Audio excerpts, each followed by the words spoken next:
sejam bem-vindos ao Cenáculo, o canal que vai debater grandes obras e grandes ideias.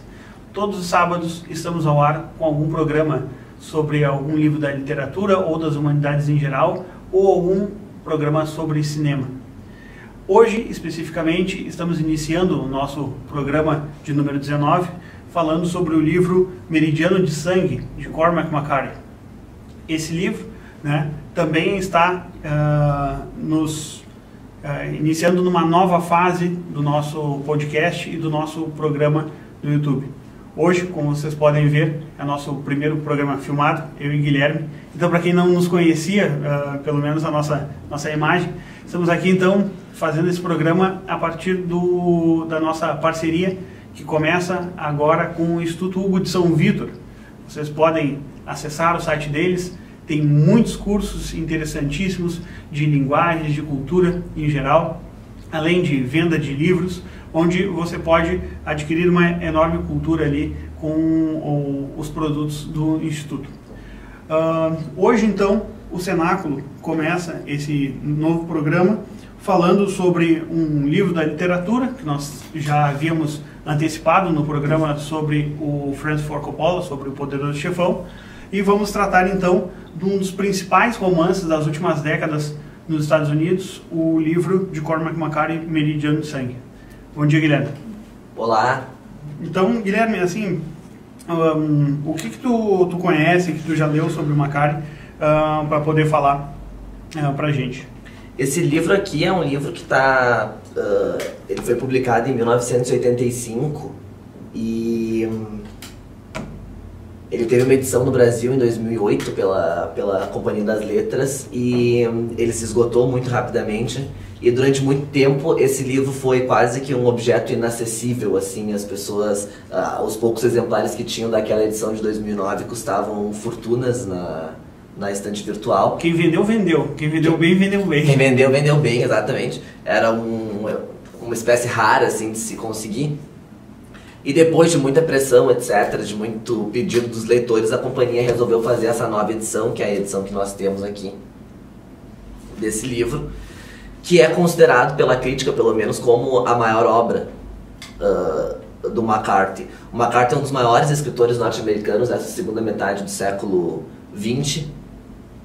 É um escritor talvez não tão prolífico assim comparado com seus contemporâneos. Por exemplo, se comparar o McCarthy com o Philip Roth, ele tem muito menos livros. O Roth tem uma obra muito mais vasta que o McCarthy. A temática que ele trabalha geralmente é essa questão das regiões de fronteira ali dos Estados Unidos. Ele tem a trilogia da fronteira, que aborda bastante esse tema, que é composto pelo livro Todos os Belos Cavalos, que até foi reeditado também pela Alfaguara Companhia das Letras, A Travessia e o Cidades da Planície. Exatamente. Só o primeiro foi reeditado pela Companhia das Letras, então os outros dois permanecem sendo espécimes raras, assim como era o Meridiano de Sangue antes de ser reeditado. A companhia se manifestou agora há pouco tempo nas redes sociais dela, informando que ao longo de 2021 haveria novas surpresas com novas reedições da obra do McCarthy. Então acredito que provavelmente seja o restante da trilogia que será publicado. Além disso, ele tem, talvez esse livro seja o livro mais famoso dele por conta do filme, pelo menos no Brasil, eu acho que é bem conhecido, que é o seu último romance, que é de 2009, que é o romance A Estrada, pelo qual ele ganhou o prêmio Pulitzer de melhor romance, e que foi adaptado para o cinema com aquele ator que eu não sei o nome, que faz o Senhor dos Anéis.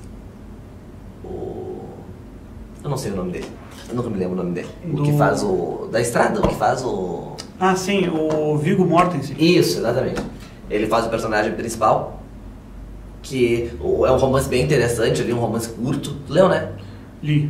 É um romance curto, onde ele coloca ali destoa um pouco dos outros, porque eles estão num mundo pós-apocalíptico, assim, e é um pai atravessando uma estrada junto com seu filho e o protegendo e o guiando, enfim, é um livro muito bonito.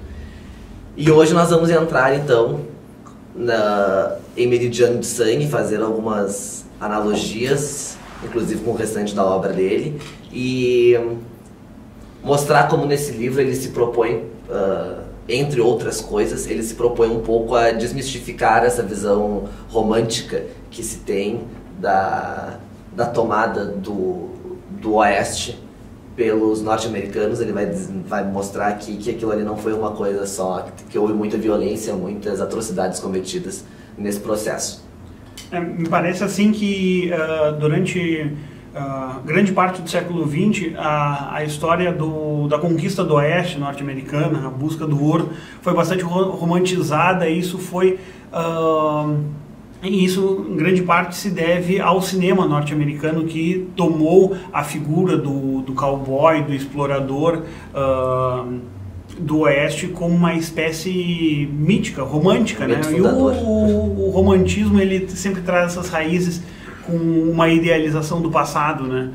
E parece muito forte esse processo de idealização do passado, se pensarmos em personagens como os personagens que foram interpretados pelo John Wayne ao longo dos filmes, como sujeitos que tinham um código de conduta bastante forte, tinham uma moral elevada. E aqui o livro, ele parece que se propõe a quebrar essa narrativa e mostrar mais a fundo uma realidade não tão heróica assim do americano, muito pelo contrário, né?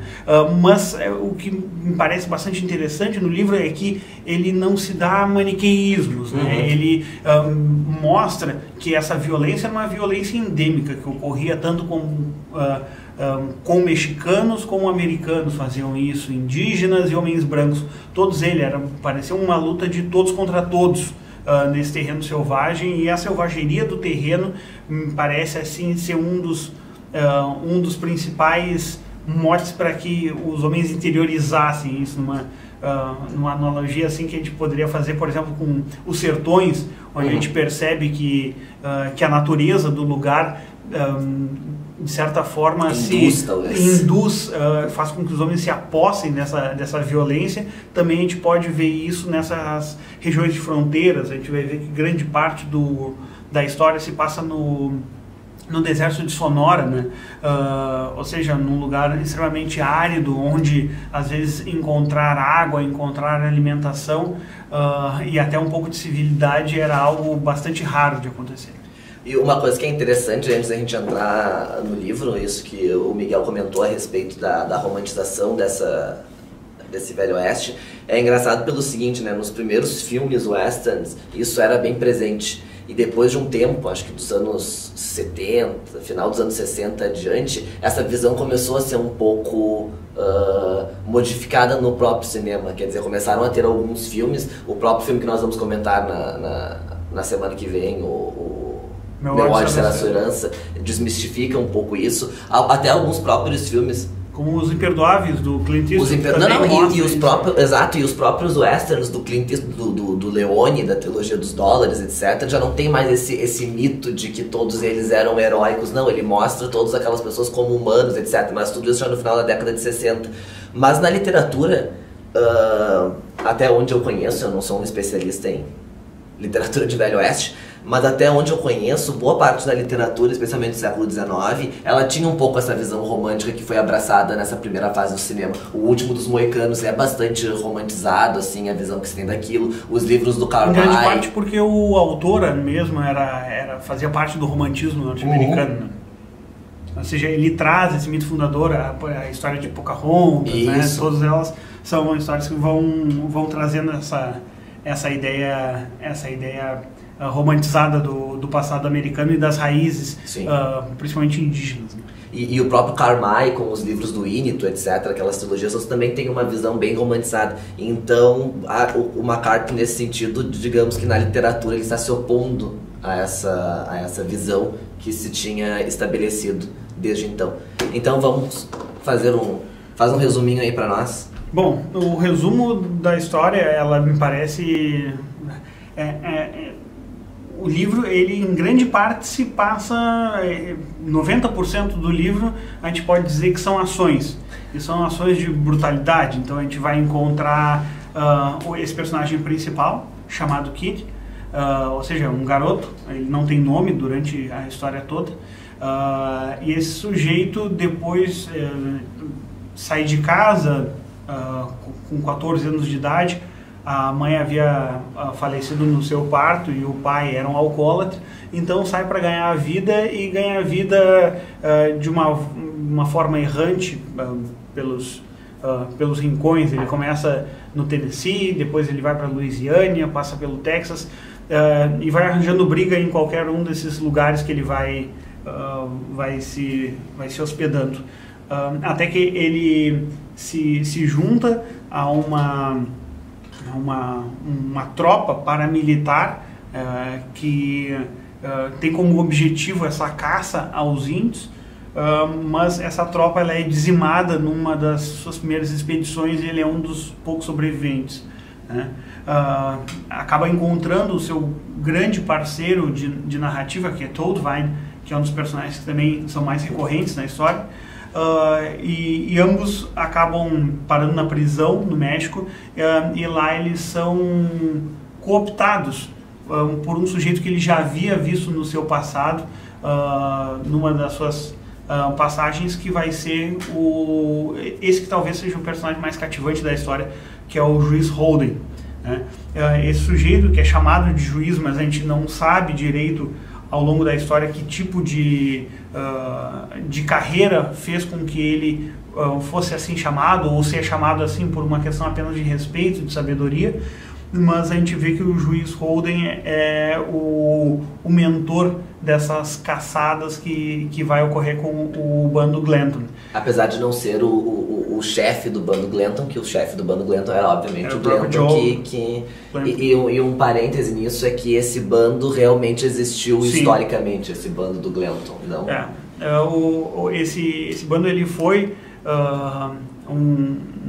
um autor, um escritor assim de memórias norte-americano que havia passado pelo bando, narrou que realmente existiu esse grupo liderado pelo Joe Glanton, e que ganhava a vida assumindo acordos com autoridades locais mexicanas ou norte-americanas para dizimar índios, né? E assim como os indígenas, eles conseguiam como troféus de guerra os escalpos dos brancos. Esses sujeitos que são do bando, eles também escalpelam os índios ou qualquer um que parecesse indígena para conseguir escalpos, e eles vão vendendo esses escalpos como forma de mostrar quantos indígenas eles mataram ao longo do território ali que competia a eles caçar. Então a gente vê um livro em que grande parte dele se passa numa grande caçada humana a indígenas, a mexicanos. Então o bando Glanton ele vai se mostrando ao longo da história, e interessante que esse personagem, o Kid, durante grande parte das ações que o bando vai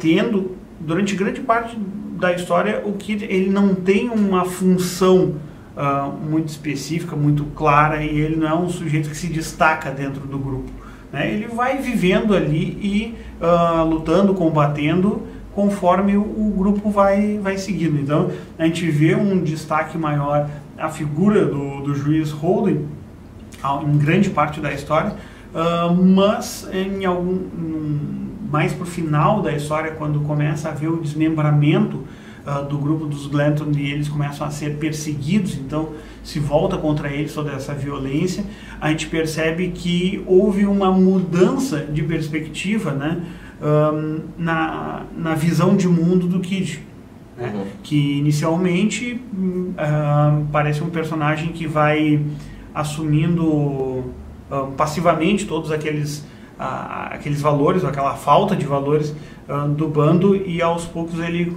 começa a perceber toda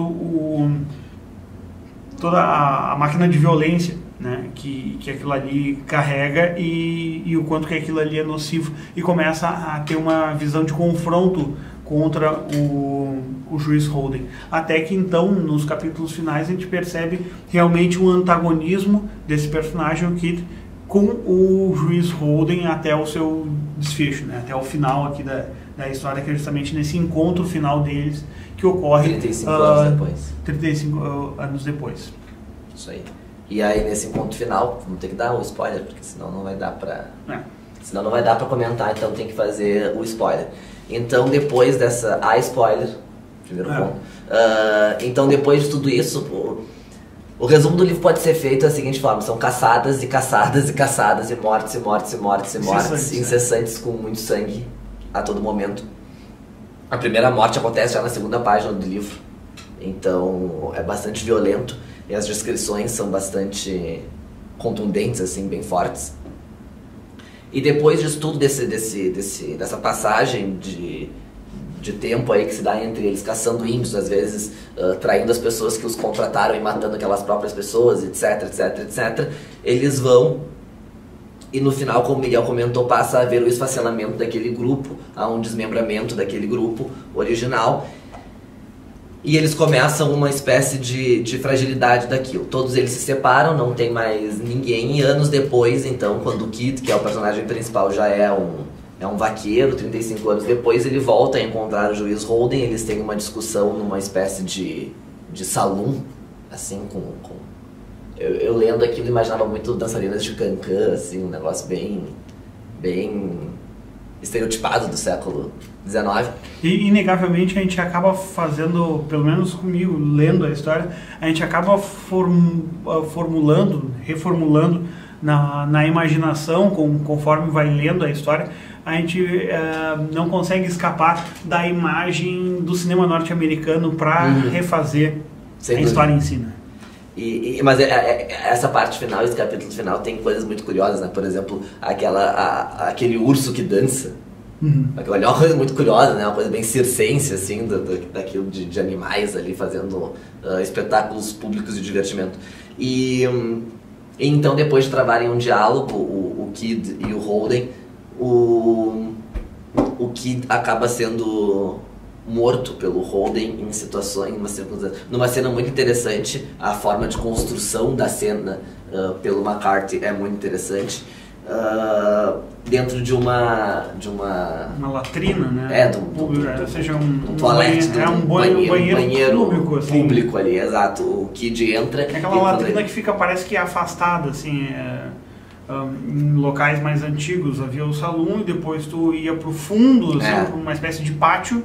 Onde tinha ali a cabinezinha. E a cabinezinha ali ele é morto, né? E aí ele é morto ali, quando ele entra, o Holden está à sua espera. Nós não sabemos como ele é morto, nós não sabemos o que acontece ali, que isso é muito... que é o bom da técnica, né? O McCarthy diz que o Holden fecha a porta e a partir daquele momento tem a visão das pessoas que estão do lado de fora. E aí aquelas pessoas que estão do lado de fora estão esperando para usar a privada lá, e aí quando eles abrem a porta eles encontram o Kid morto. Provavelmente ele deve ter sido morto pelo que pode-se imaginar muita coisa, mas provavelmente ele foi morto afogado, porque o Holden não tinha ali com ele, ao que tudo indicava, nenhuma arma, nada assim. E aí o livro se conclui com essa passagem do Kid sendo morto e do Holden voltando para dentro do salão e um pequeno epílogo ali depois, de mais ou menos meia página, né? Realmente me parece que esse personagem, o juiz Holden, ele acaba inegavelmente se tornando o grande mote da história, né? E por todos aqueles homens, aquela secura desses homens que praticam essas brutalidades no Oeste, a gente percebe mais que o único que consegue concatenar melhor as ideias de uma forma mais literária, me parece, o próprio juiz. E aos poucos aqui outros personagens que certamente não tem o mesmo nível de instrução, afinal de contas o nível de instrução do juiz é assombroso, assim, ele parece ser um sujeito onisciente em alguns momentos da história. Todos eles reconhecem essa figura do juiz como algo sui generis, né? Tanto que a própria característica física e talvez o o juiz seja o único que tem uma característica física que seja bastante fácil, né, de se imaginar. Afinal de contas, todos eles ali, a gente não sabe muito bem como é que é Glanton, a gente não sabe como é que é o Kit, as características físicas elas não são descritas, né, de uma forma muito exata. Às vezes a gente só sabe o nome do sujeito que ele existe, né? Tirando ali os dois Jackson, que um sabia que era o Jackson preto e o outro branco, mais nenhum assim a gente reconhece alguma história, algo na história que nos faça ter um ponto de apoio para imaginar. Já o juiz Holden não, o juiz Holden é um sujeito de 2 metros de altura, sem nenhum pelo no corpo, com 150 quilos, albino, que volta e meia na história aparece, ele circula às vezes quando o bando está no amanhecer ou no final do dia olhando o local em que eles se assentam, eles percebem que o sujeito ele vai andando nu, né, e olhando a região.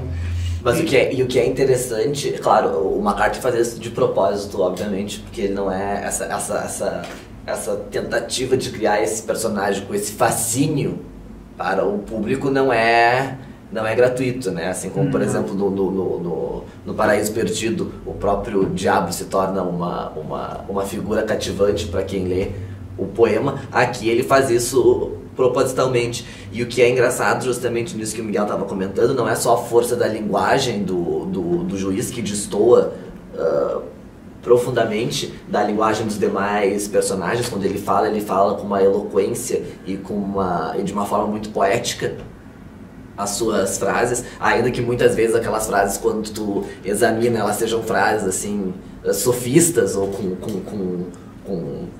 que não digam muita coisa, mas elas são ditas de uma forma bonita, que gera um certo encantamento. E o que é curioso é que ele não tem só esse conhecimento teórico, ele também tem um conhecimento prático. Então isso é muito interessante, porque ele é como se fosse uma criatura, como o Miguel comentou, onipresente, onisciente. Há uma passagem, deve te lembrar disso, há uma passagem do livro onde eles estão praticamente cercados ali, eles estão sem armas, etc. E ele começa, eles não têm como contra-atacar, e ele diz pro pessoal fazer xixi nas pedras, porque ele sabia que da mistura química que se daria da urina com aquela substância que estava ali no chão, aquilo ali endureceria e eles poderiam utilizar aquilo para se defender. Munição, né? E se percebe aqui, né, pela história que, por exemplo, um dos personagens que é o Tobin, que é um sujeito que durante uma parte da vida estudou em um seminário, então ele é conhecido como um ex-padre, mas na verdade nem padre ele foi. Tobin, ele mantém durante uma boa parte da obra uma admiração assombrosa, e o capítulo 10 do romance, uma boa parte dele se mostra com Tobin explicando todas as inúmeras qualidades e as inúmeras aptidões que o juiz Holden tem ao longo da história. Então, em algum momento, por exemplo, ele diz que chegou um sujeito falando holandês, nada, e nenhum deles sabia, e o juiz Holden começa a conversar em holandês com ele.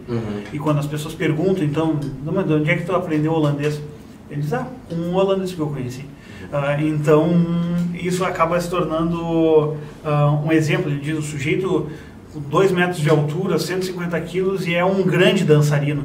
Essa história do dançarino já vai se colocar como um indicativo da cena final, que depois a gente provavelmente vai comentar. Mas uma coisa que é muito curiosa também a respeito da figura do Holden é que nós comentamos um pouco sobre essa força, digamos assim, essa névoa mítica que cerca alguns lugares quando nós falamos sobre o Coração das Trevas, né? Que nós falamos que no nosso episódio sobre o Coração das Trevas, quem ouviu se lembra, a gente comenta que conforme eles vão entrando cada vez mais no Congo, vai surgindo uma névoa completa de insanidade e violência que não faz o menor sentido. E me lembrou muito aqui na história, tanto o juiz Holden me lembra muito a figura do Capitão Curtis, justamente por esse brilhantismo que ele tem aliado à selvageria. porque aqui o juiz Holden a gente não consegue ver nenhum rastro de bondade nele em nenhum momento da história. Ele é uma personificação perfeita do mal, enquanto que o Kurtz a gente percebe que foi um sujeito que perdeu a sua humanidade. Se perdeu. Enquanto o juiz aqui parece um sujeito que nunca teve uma humanidade e que até parece ser algo sobre-humano, né? E isso que é o interessante. Provavelmente, eu estava comentando isso com o Miguel antes de nós começarmos a gravar, provavelmente a intenção do McCarthy era justamente isso, de ele não tem nenhum traço de humanidade porque ele não é humano, porque ele é sobre-humano, porque ele é demoníaco, no caso. E o que é interessante aqui, que não é tão presente no Coração das Trevas, porque no Coração das Trevas parece que, apesar daquele ambiente todo ser completamente doente, o ambiente, digamos assim, traga o Kurtz para dentro dele. Aqui, apesar do ambiente ser hostil e ser propício a todos esses tipos de brutalidades que nós temos no livro, nós percebemos em vários momentos que o juiz Holden, dentro daquele grupo, ele é um catalisador. Ele potencializa aquelas maldades que já brotariam naturalmente, mas ele faz com que as pessoas sejam muito mais vis e muito mais cruéis do que elas são. Ele as instiga. Nesse sentido é bem demoníaco, né? Instigante como para fazer o mal. Como, né? Exato. E ao longo da história, então, é interessante que o primeiro sujeito que se admira profundamente do juiz Holden é justamente um ex-padre, ou seja, alguém que se afasta da fé e parece que desse se afastar da fé acaba percebendo, acaba se admirando de uma força que imagina ser uma força de inteligência, de sabedoria, mas e de certa forma mas ao mesmo tempo isso tudo é suprimido pela maldade em si que determina toda essa inteligência e como ela vai ser usada ao longo da história, todas as habilidades. Então é muito interessante que esse personagem, o Tobin, em algum momento ele diz que o sujeito ele sabe fazer tudo. Ele sabe fazer uma picada no mato, atirar com um rifle, caçar um veado, sabe conversar com pessoas de alta cultura, conversa sobre lugares que aparentemente nenhum deles nesse mundo poderia ter vivido, como Paris, Londres. Ou seja, ele consegue circular por todos os meios sociais, tanto conversando com o governador, quando eles são recebidos, no jantar, ou seja, aparentar uma instrução e uma certa gala, uma pompa nas suas ações, nos seus modos, quanto viver com homens extremamente selvagens e nenhum conhecimento, né? Então ele é um sujeito que tem um conhecimento tanto teórico quanto aquele prático ali de conseguir fazer com que por exemplo, transforme um elemento da região em munição, né, utilizando de elementos químicos. Ele é um sujeito que fica desenhando todas as coisas, né, tudo aquilo que ele vai encontrando. Ele tem um caderninho, naquele caderno ele vai desenhando e também desenha bem, ele faz tudo bem na história, né. Isso é assustador, né. Um dos elementos que mais assusta aqui é que é um sujeito que parece inteiro em todas as suas ações. Ele é potente ao máximo em tudo aquilo que faz. E isso logo ultrapassa todo o processo de compreensão humana, tanto desses homens que são tão limitados em sua visão de mundo, quanto a nós, né, que a princípio seríamos pessoas mais instruídas, e ao vermos isso daqui, mesmo assim a gente consegue ter esse processo de assombro que o juiz Holden acaba nos causando. E é muito curioso como na própria linguagem dele ele coloca sutilmente pequenas coisas para induzir as pessoas àquilo que ele acredita, o que ele pensa. Então, por exemplo, lá pelas tantas ele está contando uma história sobre uma mulher, enfim, que ele conhecera. E aí ele diz o seguinte, depois de contar toda a história, ele faz o seguinte fechamento, que é uma coisa bem indicativa de como se pode interpretá-lo. Porque ele diz assim, enfim, ele não verá se debatendo meio às estutícias de sua própria maquinação. Não, o mundo presta falso testemunho. Estamos esmagados perante um Deus insensível e jamais encontraremos nosso caminho. Quer dizer que isso aqui já dá um contraste da visão, como o Miguel tinha comentado, do personagem do padre, que é o único arauto de religiosidade que se tem ali, porque o outro personagem que nós temos, que é o pastor, que no começo do livro está fazendo uma pregação, esse pastor é justamente desmascarado totalmente pelo próprio Holden.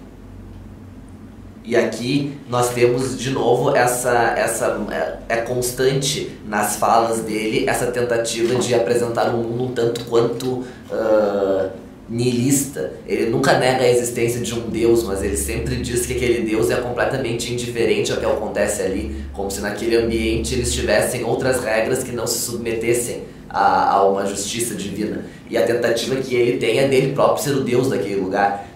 Isso se percebe muito numa das falas em que ele diz que tudo aquilo que existe na natureza e que ele desconhece existe sem o seu consentimento, como se ele fosse uma espécie de demiurgo, de criador menor assim, e que tivesse o controle total sobre os elementos, sobre a natureza, sobre a existência das coisas.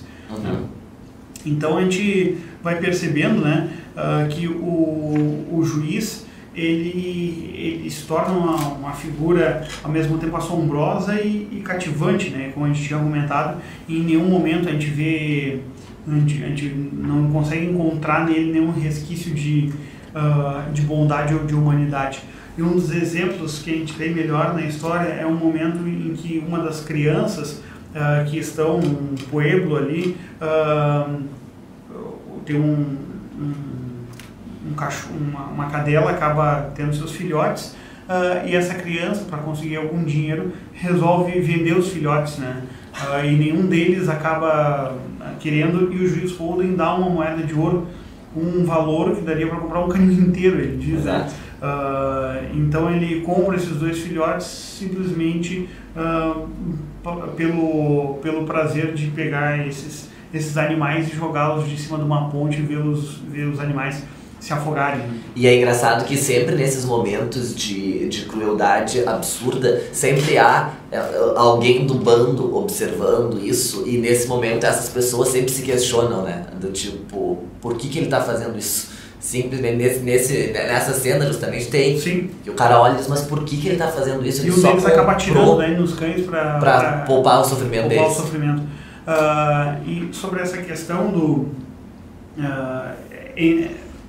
me parece aqui que todos esses personagens, quando se questionam, eles, apesar de não entenderem, eles têm uma espécie de confiança de que aquilo tem algum significado, afinal de contas o homem é sábio demais. E tratando dessa questão da maldade, para grande parte dos leitores, isso é uma coisa bastante recorrente a quem lê, ou principalmente a quem tentou ler o Cormac McCarthy no Meridiano de Sangue, é a questão da violência. A gente falou muito, mas realmente é um livro que em certos momentos o sujeito ele tem que dar uma parada e respirar um pouco, porque as descrições elas são extremamente brutais, e o que ocorre aqui não há, me parece que o McCarthy ele não resolve não poupar absolutamente nada. A gente vai ter cenas bastante descritas de pessoas sendo executadas, de batalhas campais entre indígenas e brancos, onde a gente percebe vísceras, sangue, miolos saltando, e não apenas esses homens, mesmo se fosse isso, mas de próprias populações inteiras, ou seja, mulheres, crianças, bebês sendo assassinados a sangue frio, o que faz assim com que a história se torne um pouco gore, assim, né? Mas a gente percebe que essa violência ela não é uma violência gratuita, né? Ou seja, apesar de chocar, ela não é feita apenas para chocar. A gente tem aqui como a gente diz, um relato de quebra de uma certa narrativa romantizada, e de certa forma se aproximando dos relatos históricos, assim, do que ocorreu. Então a gente a gente percebe aqui que a violência na história ela é um fio condutor ao longo da narrativa, mas que isso deve ser levado em conta como uma forma de chegar àquilo que se quer dizer, pelo menos no romance. E é muito interessante isso porque o próprio Holden se coloca como o senhor da guerra. E aí tem uma passagem que eu acho particularmente extremamente interessante e apesar de ser um pouquinho longo, eu acho que vale a pena ler. Se tu quiser acompanhar, tá na página 254. Vamos lá. Que ele diz assim, não vou ler inteiro porque é muito longo, mas o Holden diz o seguinte: a guerra é o jogo supremo, porque a guerra é, em última instância, um forçar da unidade da existência. A guerra é Deus. E aí os demais ficam completamente chocados com essa afirmação dele, começam a dizer, cara, enlouqueceu completamente, não tem como assim?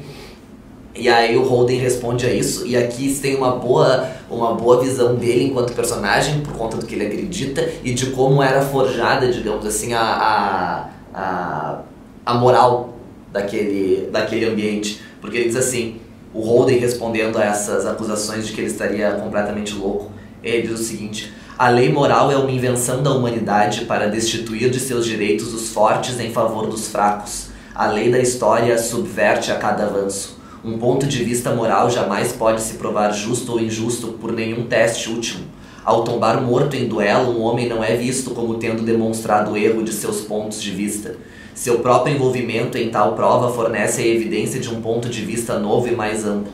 A predisposição das partes envolvidas em se abster de maiores discussões pela trivialidade que de fato implicam e em apelar diretamente aos foros do absoluto histórico indica claramente a pequena importância das opiniões e a enorme importância das divergências que lhes são concernentes.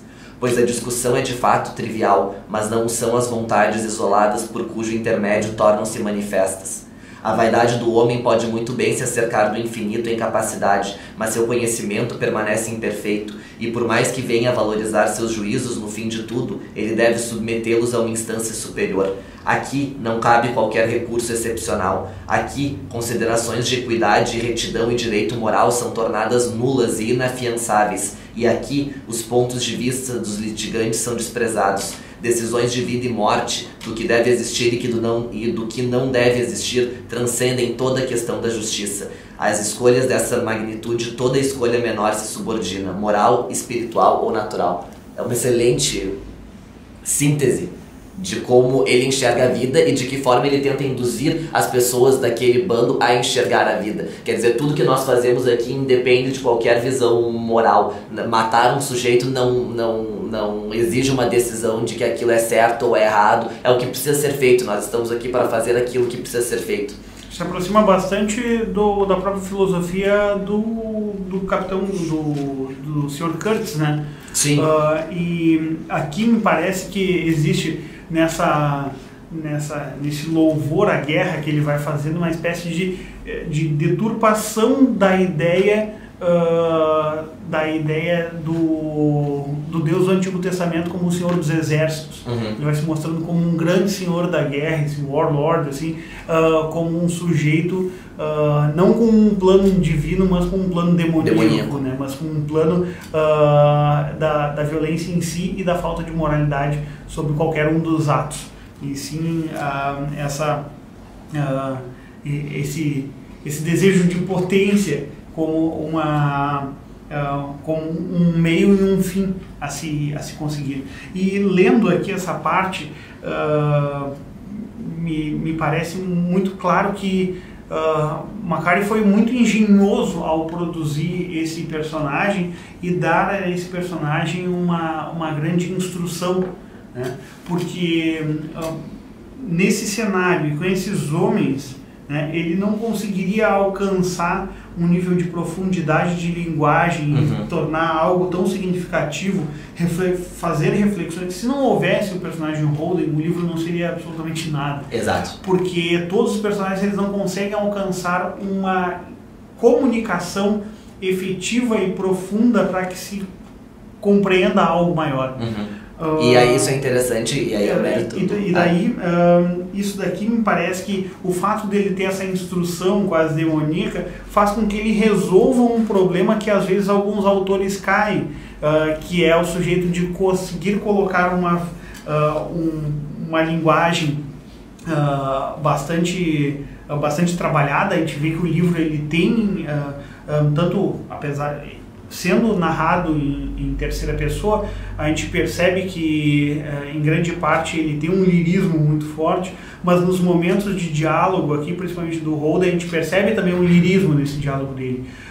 E aqui ele acaba então não caindo nesse erro que alguns autores acabam caindo, como por exemplo, a gente já havia comentado isso algumas vezes em conversas, que é o caso do personagem Paulo Honório de São Bernardo, que é um sujeito praticamente letrado, que aprendeu a escrever com a Bíblia, mas é um sujeito que consegue fazer reflexões e escrever de um modo que não seria possível para o seu nível de instrução.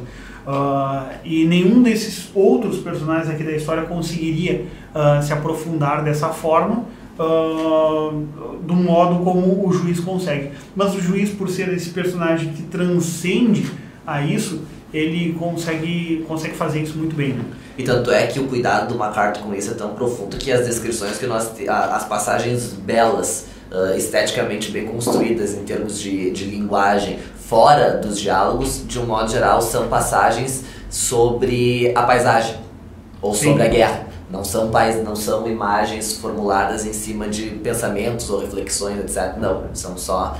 E a própria linguagem ganha um aspecto mais rebuscado através da boca do Juiz, porque na técnica do narrador é uma coisa extremamente seca, né? E virou, e olhou, e isso é muito interessante como... Depois a gente volta a falar os negócios que eu queria falar, mas do Holden, mas é muito interessante como percebe-se a forma de construção do texto dependendo da passagem que ele quer fazer. Sim. Então, às vezes, ele quer... há uma situação de ação, mas que não é uma situação de ação dinâmica, não é uma situação de ação onde tenha guerra, onde tenha uma fuga ou alguma coisa assim, mas é uma ação, por exemplo, naquela cena dos Jacksons, do preto e do branco. O que ele faz ali? É uma cena onde há uma interação, mas não há uma ação muito forte. Se tu for olhar ali, as frases são muito curtas. Sim. Mas são frases curtas. Então no próprio início do livro a gente vê que ele é bastante pontuado, né? Isso, o sujeito virou, ponto. E olhou para cima, ponto. Ponto. Frases curtas bem sincopadas. Mas quando ele procura botar uma questão de ação, ele muda completamente a pontuação. Então tem frases imensas, sem ponto nenhum, e com uma utilização só do E. Então tu vai...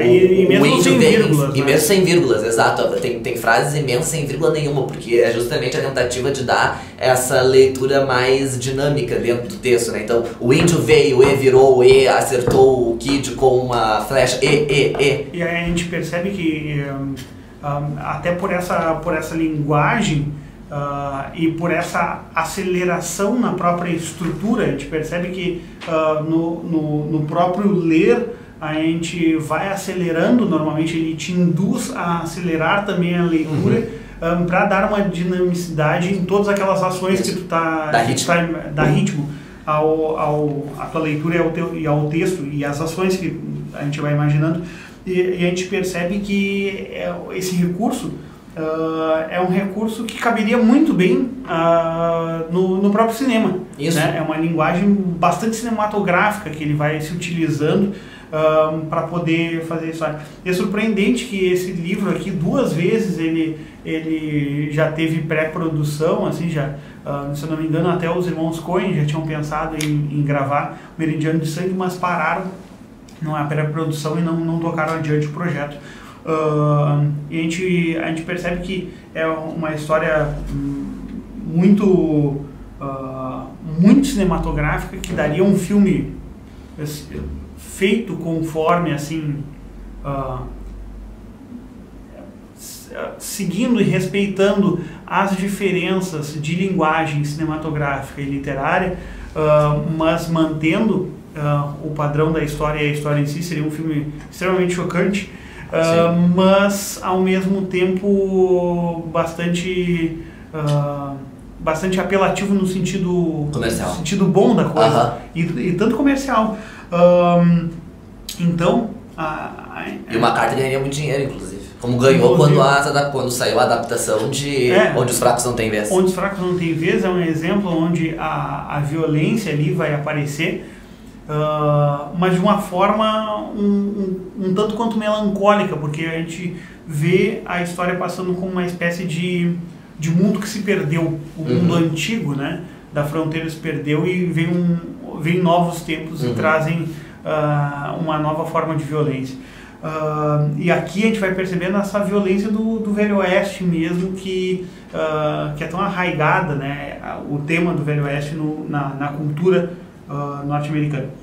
E a gente percebe pela forma, e até isso é importante se dizer, que o livro ele me pareceu assim muito bem traduzido e se respeitando muito da forma que o McCarthy ele coloca a história e todas essas mudanças de ritmo, de pontuação, e isso daqui vai permanecer. Quanto ao próprio recurso aqui, eu pelo menos gostei. Eu já vi algumas críticas que disseram contra isso, de não se traduzir para garoto esse personagem principal, mas manter esse termo que não teria uma tradução tão exata na questão do seu significado. O Kid, ele não é apenas um garoto, né, para o americano, mas sim uma forma de se ver o sujeito, né? Ou seja, aquele que não passou por todo um processo, e ele mantém isso, e a gente vê que ele é visto como o Kid durante a história toda.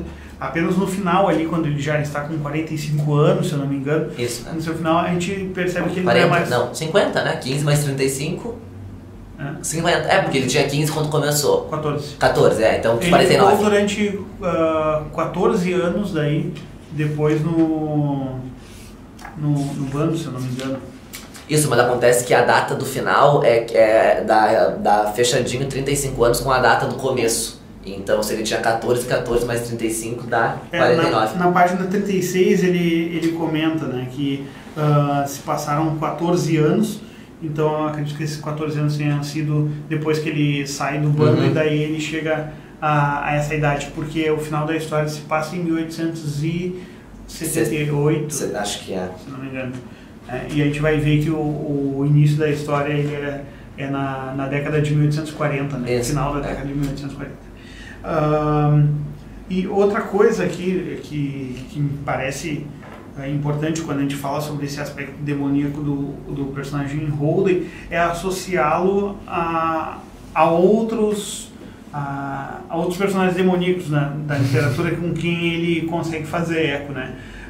E um desses personagens, me parece aqui, em grande parte a história ela parece manter uma espécie de, veladamente manter um pacto fáustico, né?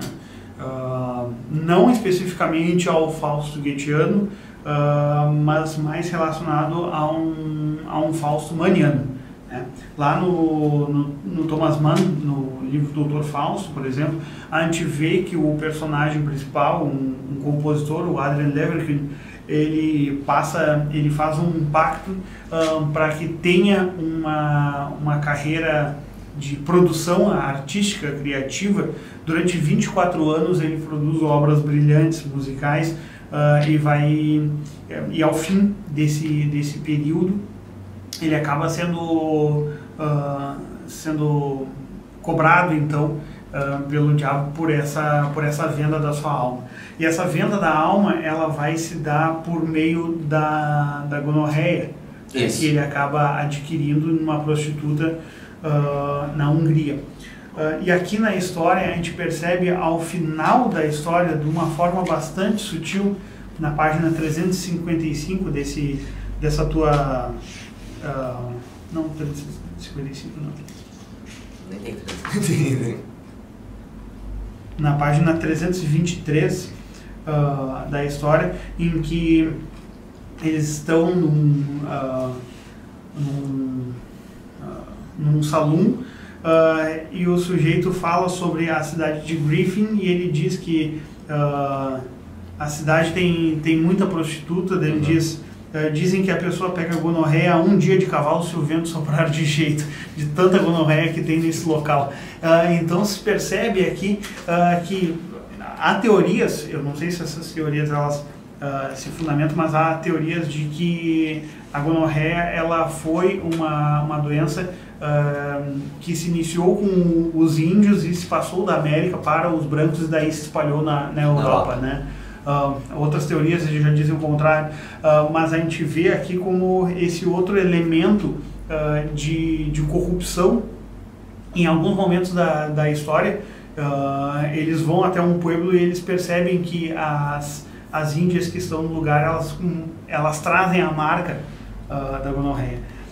E aqui me parece ser um elemento que se aproxima, né, justamente no final, quando eles se encontram, anos depois, a gente percebe que esses dois eles se encontram anos depois com uma espécie de acerto de contas, do mesmo modo como ocorreu com o demônio em Doutor Falso e o personagem do Adrian Leverkühn. E também há esse lapso de tempo, ou seja, essa passagem de tempo de 20 e poucos anos, né, vai fazer com que esses dois se encontrem justamente para que esse Kid tenha a sua alma levada por esse sujeito demoníaco. Né?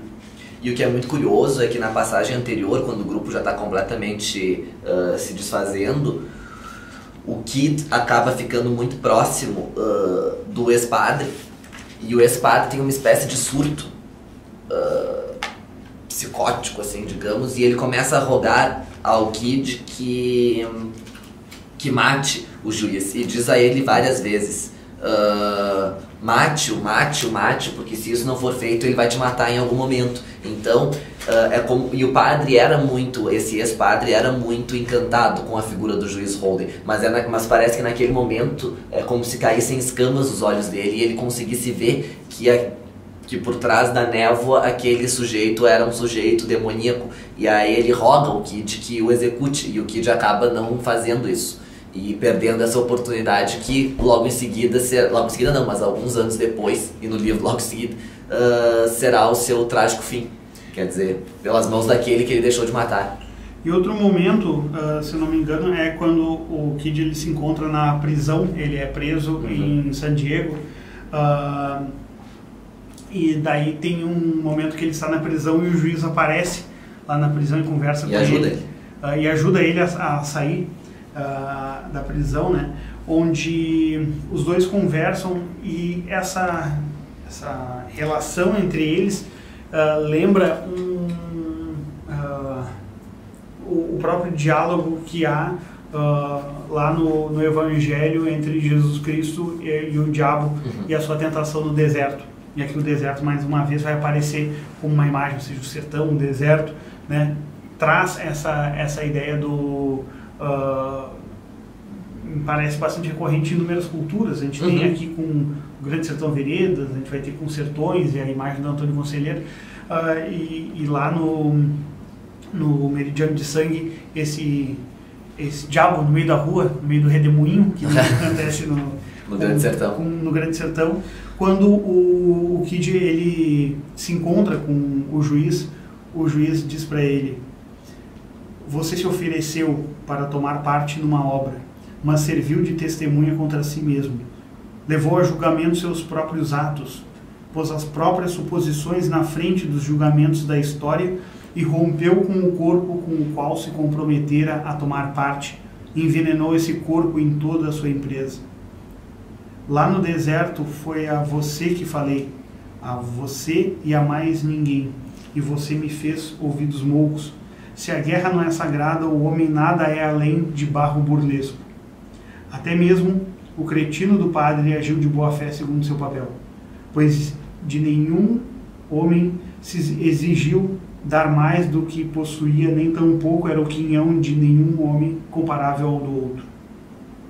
Apenas se esperava de cada um que entregasse seu espírito ao espírito coletivo, e teve um que se recusou.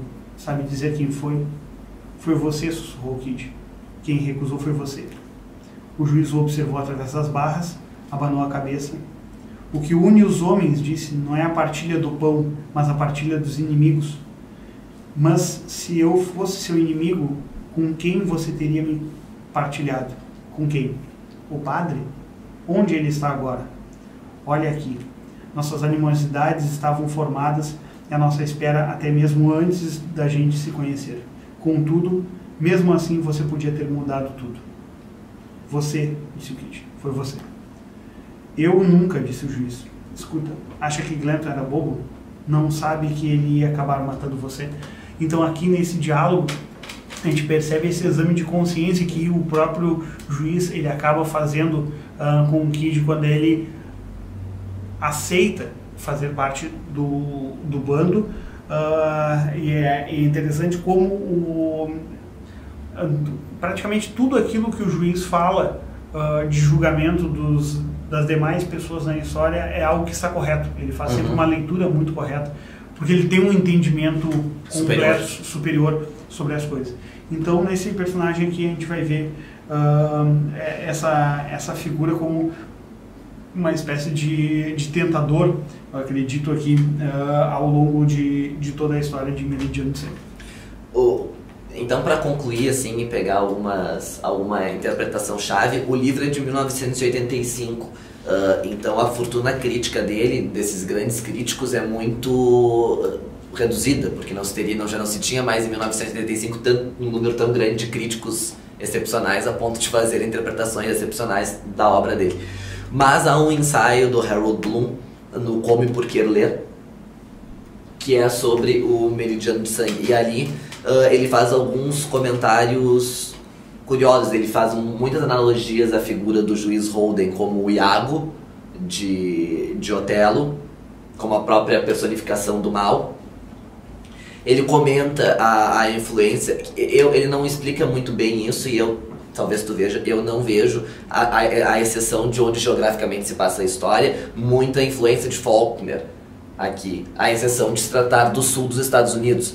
Eu acho que também a questão da linguagem aqui, e o trato da linguagem que o Faulkner dá aqui, me parece... Que o McCartney dá, me parece... Eu não acho muito faulkneriano, porque não tem um fluxo, eu acho bem seco, mas o Faulkner muitas vezes é verborrágico, dependendo de quem for o narrador. O narrador. E nem é polifônico. Sim. Também, então eu particularmente não vi essa...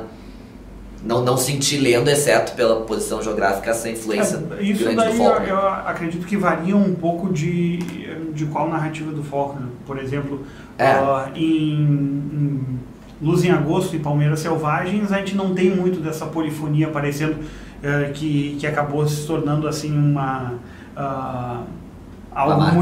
marca muito presente no Som e a Fúria e no Enquanto Mas Agonizo. aí tá, porque o Bloom ele cita o Enquanto Agonizo, né? Sim. Que é polifônico. Sim. Mas não sei se é por causa disso que ele cita, ele não explica, então fica isso em aberto. Eu lendo fiquei com essa dúvida. E com Moby Dick, ele faz várias analogias aqui, né? Ele comenta que o próprio juiz Holden seria uma espécie da baleia, Moby Dick, não só pela descrição física, pelo fato dele ser gordo, dele ser albino, mas pela questão dele ter, digamos assim, esse fascínio e essa questão de que as pessoas ficam obcecadas por ele. E comenta... A própria questão da caçada dos índios, né? Isso. Como a caçada da baleia. Né? E comenta também a questão que no Moby Dick, antes deles entrarem no barco, eles são avisados, né, por um velho que a vida deles iria mudar dali pra frente, que eles deveriam pensar duas vezes antes de ir por aquele caminho. E aqui também o Kid encontra uma espécie de velho do Restelo. De velho do Restelo, exato, que diz pra ele, olha, depois que tu entrar nesse bando, o negócio vai desandar. Então, tome cuidado. Então o Harold Bloom faz alguns comentários ali sobre o epílogo, que é um epílogo bem curto e que lendo corrido parece destoar um pouco da obra, né? O epílogo me lembrou um pouco o final de Os Imperdoáveis do Clint Eastwood, né? Depois de todos os acontecimentos, tá lá aquela cena, aquela paisagem perene, alguma coisa acontecendo por fora daquilo. E aqui o juiz, o McCartney, então, traz essa questão do sujeito que tirava das rochas o fogo que Deus havia ali colocado. E o Bloom diz que o Bloom interpreta essa passagem como o fogo de Prometeu, né, que trazia luz aos homens. Então esse fogo seria o fogo que animaria sempre os homens, representados no livro pelo Kid, a lutar contra essa presença constante do mal, representado no livro pelo juiz Holden, e esse antagonismo. O que me parece muito interessante, e daí com isso eu fecho a minha contribuição, e daí se tu quiser fazer algum comentário final, o que me parece muito interessante com a obra do McCarthy, pelo menos os livros que eu li, porque os livros dele sempre têm um final, ao meu ver, um pouco, se não trágicos, ao menos muito melancólicos, mas que trazem consigo, é uma melancolia esperançosa, não é uma melancolia desesperançosa. Então, apesar de, por exemplo, na estrada... Você vê muito na estrada. Apesar na estrada o menino ficar sem o pai, ele fica com a visão, que é um final trágico, quer dizer, o pai que o acompanhou durante todo aquele período, ele fica sem aquele pai. Ele tem uma visão, digamos assim, há uma possibilidade ali de um novo futuro, de um futuro que seja mais promissor, talvez, do que aquele anterior. Então há uma esperança de continuidade. No Todos os Belos Cavalos a mesma coisa, né? Quer dizer, depois de terem passado por todo aquele sofrimento que passaram e voltando, o livro termina com os dois lá olhando a serenidade daquela paisagem, e também como se fosse uma espécie de alento futuro. De retorno de retorno, etc. E aqui é a mesma coisa, quer dizer, o livro termina com a morte do Kid e digamos assim, como é que eu posso dizer? A vitória, afinal.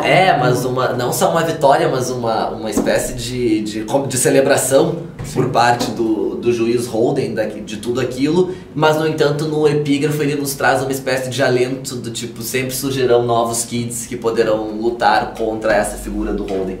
É interessante, uma das leituras que se dá para fazer, porque a gente não consegue ter uma explicação única ou muito concreta desse epílogo e o que ele significaria. Né? Eu pelo menos não vejo isso, mas uma das memórias que isso daqui remete, eu acho que foi muito bem lembrado por até um amigo de internet, o Agnaldo Severino, que ele na sua leitura, num dos textos que eu li dele, um texto específico que ele fala do meridiano de sangue, ele diz que aquilo ali remete ou lembra a cena em que Cadmo vai enterrando as sementes do dragão para se formarem esses novos guerreiros.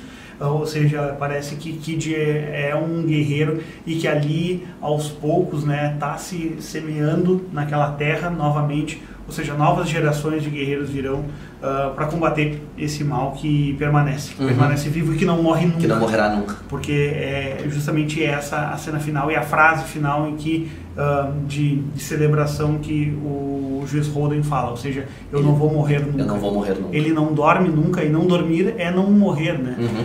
Como o sono como uma espécie de preparo para a morte. Preparo para a morte, ou de pequena morte que ocorre conosco todas as noites. E aqui esse sujeito que não dorme, que dança e que celebra e que nunca vai morrer, sempre vai ter uma nova geração a desafiá-lo. Né? Então, muito obrigado por ter ficado conosco até esse nosso final do programa, o programa sobre o livro Meridiano de Sangue, de Cormac McCarthy, e já gostaríamos de convidá-los para o nosso próximo programa no sábado que vem, que será sobre o filme que relacionaremos um pouco com o Meridiano de Sangue, o filme de Sam Peckinpah de 1979, Meu Ódio Será Sua Herança, The Wild Bunch, um dos principais filmes do novo cinema norte-americano e que introduz uma violência, assim como McCarthy introduz uma violência, acho que não antes vista assim na literatura norte-americana. O Peckinpah consegue fazer isso no cinema norte-americano de uma forma bastante contundente. Então, no próximo sábado, estaremos Guilherme e eu aqui no Instituto Hugo de São Vitor fazendo o nosso próximo programa sobre o filme Meu Ódio Será Sua Herança. Muito obrigado e até lá. Muito obrigado, até lá.